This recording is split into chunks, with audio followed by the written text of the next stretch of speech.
नमस्कार दोस्तों, आज हम आप सभी के लिए छठी मैया की एक प्रचलित कहानी लाए हैं।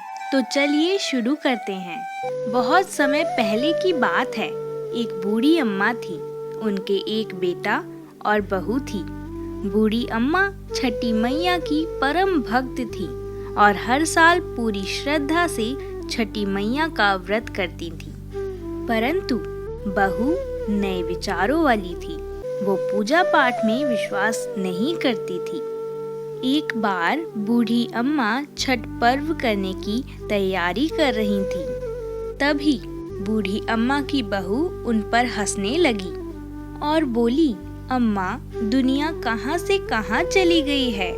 लोग आसमान छू रहे हैं और आप आज भी इतने अंधविश्वासी हो। पढ़ी लिखी बहू का छठी मैया की परम भक्त बूढ़ी अम्मा पर कोई असर नहीं हुआ। वो अपनी तैयारी में लगी रही। बहू फिर बोली, अम्मा, ये सब बेकार की बातें हैं।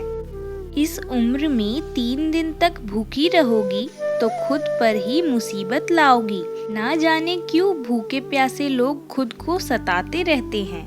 नई बहू की बात सुनकर बूढ़ी अम्मा मुस्कुराई और बोली, बहू, शादी के बाद मेरे संतान नहीं हो रही थी।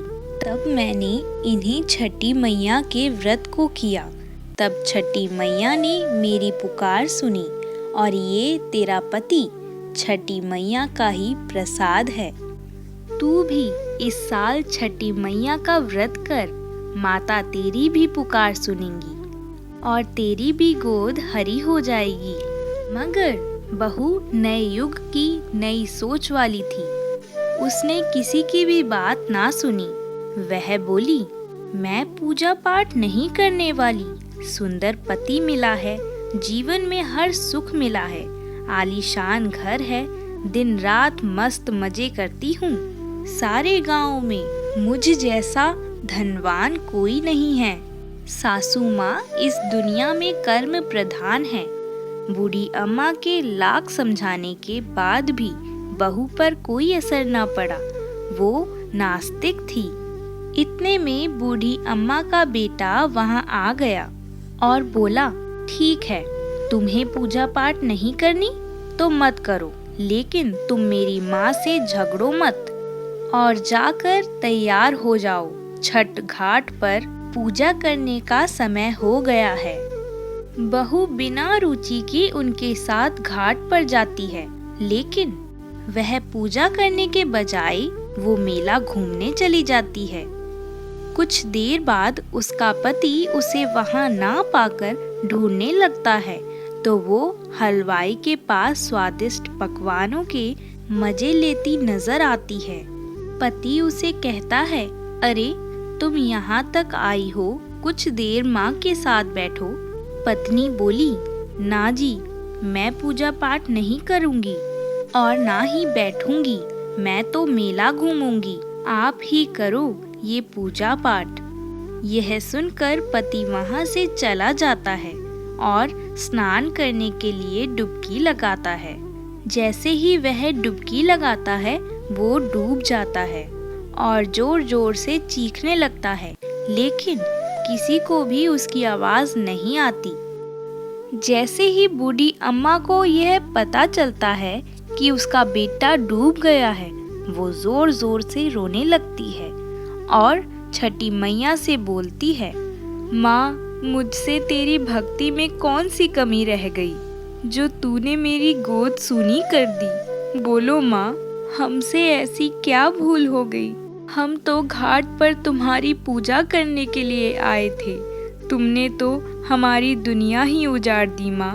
यदि मुझसे जाने अनजाने कोई भूल हुई हो तो उसकी सजा मेरे बेटे को ना दो। ऐसा कहकर बूढ़ी अम्मा जोर जोर से रोने लगी।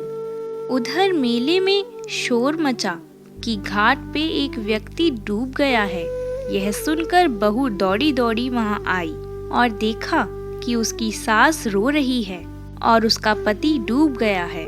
तो उसे सदमा लग गया और वह भी जोर जोर से चीखने लगी और बूढ़ी अम्मा से कहती, मैंने पहले ही कहा था, अम्मा, ये छठ के चक्कर में मत पड़ो, सब ढोंग है, अंधविश्वास है, और देखो आज मेरा पति मुझसे दूर चला गया है।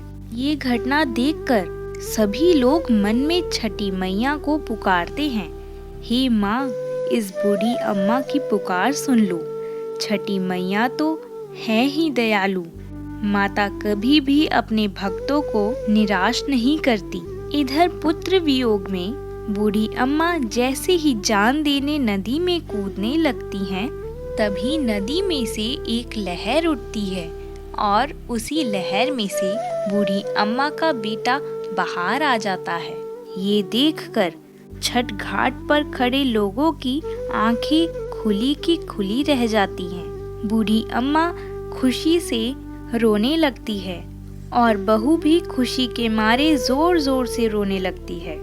इतने में ही तेज प्रकाश के साथ छठी मैया प्रकट होती हैं और बोलती हैं, मैं कभी भी अपने बच्चों का बुरा नहीं करती हूँ।